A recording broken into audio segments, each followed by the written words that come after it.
मान्यवर, इस एसआईआर पर गहन पुनर्निरीक्षण पर एक तरफा 4 महीने से झूठ फैलाया और देश की जनता को गुमराह करने का प्रयास किया। और मेरा आग्रह है सदन के पक्ष और विपक्ष के सभी सदस्यों, मैंने एसआईआर की प्रक्रिया का, इससे जुड़े हुए संवैधानिक अनुबंधों का और भूतकाल में जो एसआईआर हुए वो सभी का गहन अभ्यास किया है।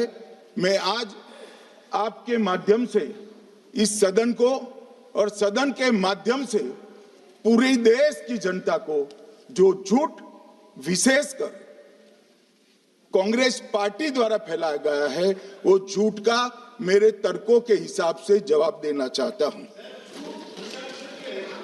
आप बेटे बेटे ज्ञान मत दीजिए। मान्यवर, ये देश के संविधान में मान्यवर, ये देश के संविधान से, संविधान के अनुच्छेदों से चुनाव आयोग की रचना हुई। एक प्रकार से चुनाव आयोग एक संवैधानिक संस्था है। संविधान के अंदर चुनाव आयोग का गठन, उसकी शक्तियां, चुनावी प्रक्रिया, मतदाता की परिभाषा और मतदाता सूची को तैयार करने और उसके सुधारने के लिए की शक्तियां, इसके बारे में स्पष्ट प्रावधान किए गए। और मान्यवर, बड़ी विनम्रता से मैं बताना चाहता हूं कि प्रावधान जब किए गए तब हमारी पार्टी बनी ही नहीं थी।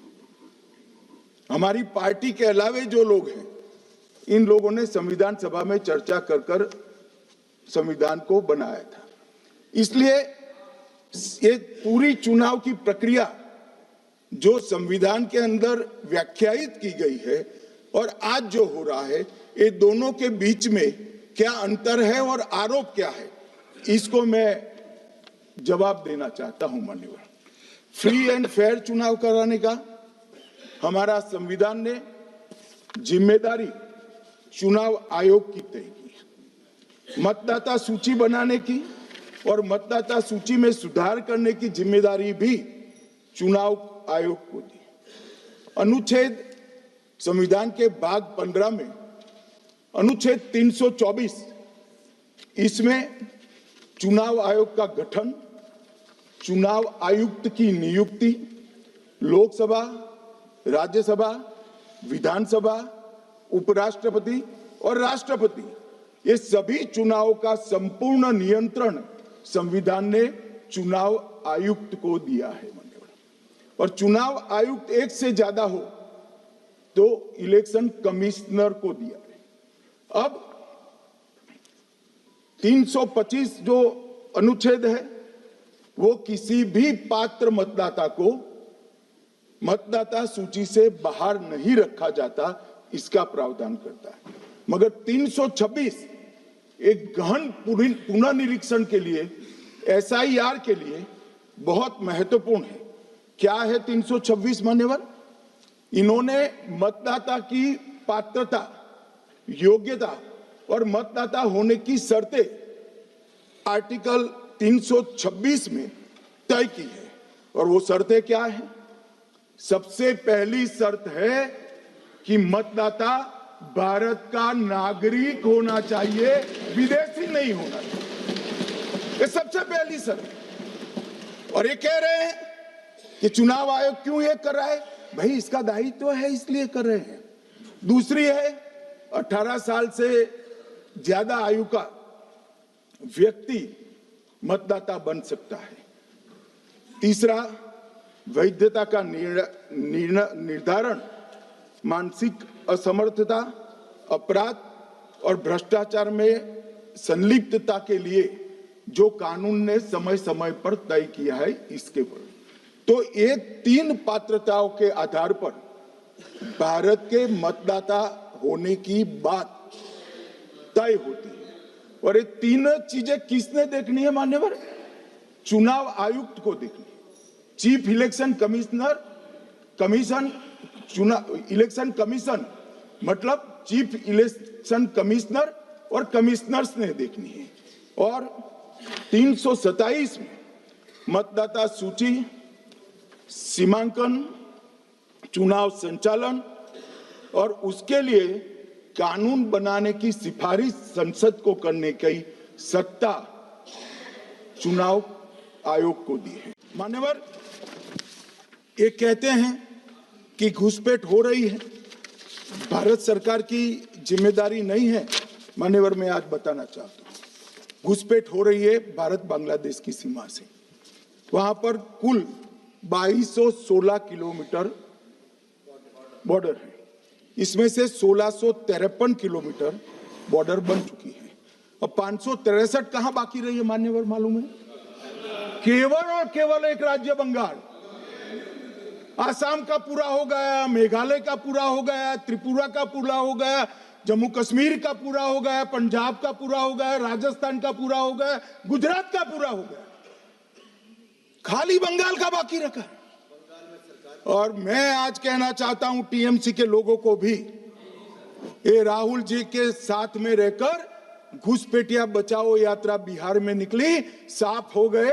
आप भी घुसपैठियों को बचाओगे तो वहां भारतीय जनता पार्टी का विजय तय। मान्यवर, ये कहते हैं कि घुसपैठ क्यों हो रही, आप बॉर्डर नहीं बनाने देते, फेंसिंग नहीं करने दोगे, घुसपैठ नहीं होगी। फिर भी चलो, मैं पूछना चाहता हूं कि घुसपैठ होकर सबसे पहले घुसपैठिया कहां आता है? कहां आता है? तो गांव में आता है। पटवारी को मालूम नहीं पड़ता, गांव के थाने वाले को मालूम नहीं पड़ता। इसकी मतदाता सूची में नाम डालने के लिए आधार कार्ड कहां बनता है? वहीं बनता है। उसका राशन कार्ड कहां बनता है? बंगाल में बनता है। और मतदाता सूची में कौन सी मतदाता सूची में ऐड होता है? तो बंगाल में होते। आपकी कोई जिम्मेदारी नहीं है। मान्यवर, ये देश के भविष्य और सुरक्षा के साथ खिलवाड़ कर रहे। कभी कभार चुनाव तो जीत जाओगे घुसपैठियों के आधार पर, परंतु इस देश की सुरक्षा को आप ताक पर रखो। मैं आज कहना चाहता हूं मान्यवर, बिहार की जनता ने एक बहुत महान फैसला किया है घुसपैठिया बचाओ यात्रा के खिलाफ जनादेश दिया। और बंगाल भी ये करने जा रहा है मान्यवर, आने वाले दिनों में करेंगे, उनको मालूम नहीं। मान्यवर, हमारे लोकतांत्रिक इतिहास की शुरुआत 1952 से हुई। तो सबसे पहला गहन पुनर्निरीक्षण एसआईआर कब हुआ? 1952 में। एसआईआर की क्या जरूरत है वो कहते हैं, इसलिए मैं कहता हूं। तो उस वक्त प्रधानमंत्री कौन थे? जवाहरलाल नेहरू। किस पार्टी से थे? कांग्रेस पार्टी से। दूसरा कब हुआ? 1957 में। फिर जवाहरलाल नेहरू प्रधानमंत्री थे, कांग्रेस पार्टी से थे। तीसरा हुआ 61 में, उसमें भी जवाहरलाल नेहरू प्रधानमंत्री थे और कांग्रेस पार्टी थे। 65-66 में भी हुआ, एक ही गहन पुनर्निरीक्षण 2 साल में हुआ। उस वक्त भी श्री लाल बहादुर शास्त्री प्रधानमंत्री थे, कांग्रेस पार्टी थे। 83-84 में हुआ, इंदिरा जी थी। 87-89 में हुआ, राजीव गांधी थे। 92-93-95 में हुआ, नरसिम्हा राव थे। 2002 और 3 में हुआ, तब श्री अटल बिहारी वाजपेयी थे। मान्यवर, 2004 में गहन पुनर्निरीक्षण समाप्त हुआ, तब डॉक्टर मनमोहन सिंह जी प्रधानमंत्री थे। तो 2, 3, 4 का एक गहन पुनर्निरीक्षण हुआ, एसआईआर हुआ। उसमें 2 साल एनडीए के प्रधानमंत्री थे, भाजपा के थे, और 1 साल डॉक्टर मनमोहन सिंह। 2004 के बाद सीधा 2025 में गहन पुनर्निरीक्षण हो रहा है और इस वक्त हम हैं। एक पूरा गहन पुनर्निरीक्षण एसआईआर की प्रक्रिया का आज तक 2004 तक किसी भी दल ने विरोध नहीं किया है मान्यवर, क्योंकि ये चुनाव को पवित्र रखने की प्रक्रिया है। चुनाव के उद्देश्यों को, लोकतंत्र को स्वस्थ रखने की प्रक्रिया है। अगर लोकतंत्र में चुनाव जिसके आधार पर होते हैं वो मतदाता सूची ही प्रदूषित है, तो चुनाव कैसे साफ और सुथरे हो सकते हैं? समय समय पर मतदाता सूची का गहन पुनर्निरीक्षण जरूरी है, इसलिए चुनाव आयोग ने फैसला किया कि 2025 में इसको किया जाएगा। मान्यवर, एक बीच में एक घटना मैं जरूर कहना चाहूंगा। 2010 में एक चुनाव आयुक्त महोदय ने निर्णय किया कि रिटर्निंग ऑफिसर को मतदाता सूची में से नाम काटने का अधिकार नहीं है, और उसके बाद से किसी की मृत्यु हुई तो भी नाम नहीं कटते थे, कोई एक क्षेत्र से दूसरे क्षेत्र में गया तो भी नाम नहीं कटते थे, एक व्यक्ति का ट्रांसफर हो गया तो कोयम्बटूर से वो शिमले चला गया, भारत सरकार का कर्मचारी है तो उसका नाम कोयम्बटूर में भी रहता था, शिमला में रहता था, क्योंकि 2010 में मैं बताता हूं, मैं बख्शूंगा नहीं, आप चिंता मत करो, क्योंकि 2010 में एक व्यवस्था हुई कि किसी का नाम नहीं काट सकते, और उस वक्त भी कांग्रेस पार्टी की सरकार थी। तो एक गहन पुनर्निरीक्षण क्या है? मानिए, एक गहन पुनर्निरीक्षण है कि जिनकी मृत्यु हो गई उनके नाम कट जाए, जो 18 साल से बड़े हो गए उनके नाम जोड़ जाए, जो किसी भी प्रकार से 2 जगह मतदाता है उनके नाम कट जाए, और जो विदेशी नागरिक है उनको चुन चुन कर डिलीट किया जाए। ये गहन पुनर्निरीक्षण। और मैं आज इस मंच से, आपके माध्यम से इस सदन को और देश की जनता को कहना चाहता हूं, क्या कोई भी देश का लोकतंत्र सुरक्षित रह सकता है जब देश का प्रधानमंत्री और राज्य का मुख्यमंत्री कौन हो वो घुसपैठ ये तय करेंगे? मान्यवर, नहीं रह सकते। एक मान्यवर, एक प्रेस में कोई सवाल पूछता है तो कहते हैं बीजेपी के एजेंट को, केस हारते हैं तो जज पर आरोप कर देते हैं, चुनाव हारते हैं तो ईवीएम पर आरोप करते हैं, ईवीएम की दलील अब गले नहीं उतरती तो वोट चोरी का मुद्दा लेकर आए, वोट चोरी का मुद्दा लेकर पूरा बिहार में यात्रा निकाली, फिर भी हार गए। अब हारने का कारण आपका नेतृत्व है, ये हारने का कारण ईवीएम और मतदाता सूची नहीं। और अगर ये मानते हैं मान्यवर, अगर ये मानते हैं कि इनको कोई पूछने वाला नहीं है, भगवान करे मैं गलत पड़ जाऊं, कांग्रेस के कार्यकर्ता इनका हिसाब मांगेंगे। एक दिन कांग्रेस के कार्यकर्ता इनका हिसाब मांगेंगे कि इतने चुनाव कैसे हार गए। मैं 3 वोट चोरी की घटनाएं बताना चाहता हूं।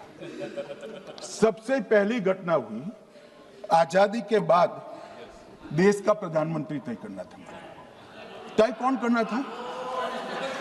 तो उस वक्त के जितने प्रांत थे इसके कांग्रेस के अध्यक्षों ने, उनके एक एक वोट से तय होना था।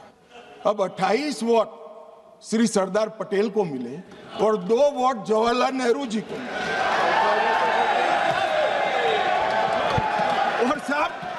और साहब प्रधानमंत्री जवाहरलाल जी बने।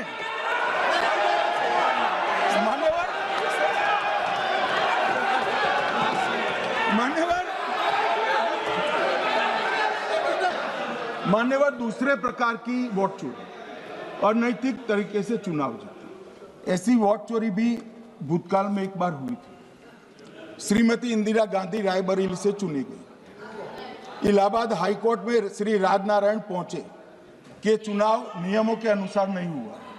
इलाहाबाद हाईकोर्ट ने ये तय कर दिया कि श्रीमती गांधी ने उचित तरीके से चुनाव नहीं जीता है, हम इसको रद्द कर देते। मान्यवर, ये भी वोट चोरी थी, बहुत बड़ी वोट चोरी थी। और उसके बाद में क्या हुआ? उसके बाद में वो वोट चोरी को ढकने के लिए संसद में कानून लाया कि प्रधानमंत्री के खिलाफ कोई केस ही नहीं हो सकता। मैं विपक्ष के नेता को कहना चाहता हूं, इम्यूनिटी की बात आप चुनाव आयोग की पूछ रहे हैं, इसका तो मैं जवाब दूंगा, इम्यूनिटी का। मगर ये इम्यूनिटी जो श्रीमती गांधी ने दी थी, इसके लिए आपका क्या कहना है? और उन्होंने तो स्वयं के लिए ले ली। विपक्ष के नेता महोदय कहते हैं कि पहले मेरी बात का आप जवाब दीजिए, मैं सुनना चाहता हूं। आपकी मुनसफी से संसद नहीं चलेगी। मेरे यहाँ बोलने का क्रम मैं तय करूंगा, इस तरह से नहीं चलेगी संसद। मान्यवर, उनको धैर्य रखना चाहिए, उनको धैर्य रखना चाहिए मेरा जवाब सुनने का। इनकी एक एक बात का जवाब मैं दूंगा, मगर मेरे भाषण का क्रम वो तय नहीं कर सकते, मैं करूंगा, क्योंकि मैं बोल रहा हूं। मान्यवर, कल देर रात को मान्यवर मैं मेरा भाषण तैयार करूंगा, तो मैंने अपने आप को पूछा कि ये सब इतना स्पष्ट है तो ये मुद्दा क्यों उठा रहे। मेरी समझ में अगर इतना पढ़कर आता है तो उन्होंने भी तो पढ़ा होगा। ये मुद्दा क्यों उठा रहे। मूल मुद्दा है अवैध घुसपैठियों को मतदाता सूची में रखने। ये 200 बार भी बहसकार करेंगे, एक भी अवैध घुसपैठियों को इस देश में हम वोट नहीं देंगे। ये हमारे एनडीए का पॉलिसी है मान्यवर। डिटेक्ट मतलब ढूंढो, डिलीट करो, मतदाता सूची में नाम काटो और उनको डिपोर्ट करो। हम संवैधानिक प्रक्रिया कर कर डिटेक्ट, डिलीट और डिपोर्ट ये पूरा करेंगे। ये क्यों सदन छोड़कर भाग गए। मैं इनके सामने तो कोई बात भी नहीं कर रहा था, ना कांग्रेस पार्टी के सामने बात कर रहा था। मैं तो बात कर रहा था घुसपैठियों को देश के बाहर निकालने की। अब ये तो देखिए साहब। मान्यवर, इन्होंने कहा कि वोट चोरी से जीतते हैं, वोट चोरी से नहीं जीते हैं। आपने सर्जिकल स्ट्राइक का विरोध किया इसलिए हम जीते हैं। आपने एयर स्ट्राइक का विरोध किया इसलिए जीते हैं। आपने 370 हटाने का विरोध किया इसलिए जीते हैं। आपने राम मंदिर बनाने का विरोध किया इसलिए जीते हैं। आपने घुसपैठियों को हटाने का विरोध किया इसलिए जीते हैं। आपने सीएए का विरोध किया इसलिए हम जीते हैं। आपने ट्रिपल तलाक हटाने का विरोध किया इसलिए जीते हैं। और आप वन नेशन वन इलेक्शन का विरोध कर रहे हो इसलिए हम फिर से जीते हैं। माननीय 60 करोड़ गरीबों के घर में इस देश के प्रधानमंत्री जी ने घर पहुंचाया, गैस पहुंचाया, पानी पहुंचाया, शौचालय पहुंचाया, 5 किलो अनाज मुफ्त पहुंचाया और 5 लाख तक की दवाइयां मुफ्त कर दी। क्या समझते हैं कि वोट चोरी कर कर जीते हैं। इस देश के इंफ्रास्ट्रक्चर को 40 साल देख लीजिए और हमारे 11 साल देख लीजिए। इंफ्रास्ट्रक्चर को 3 गुना बढ़ाने का काम हमारे प्रधानमंत्री नरेंद्र मोदी, और इसलिए जनता हमें जिताती है।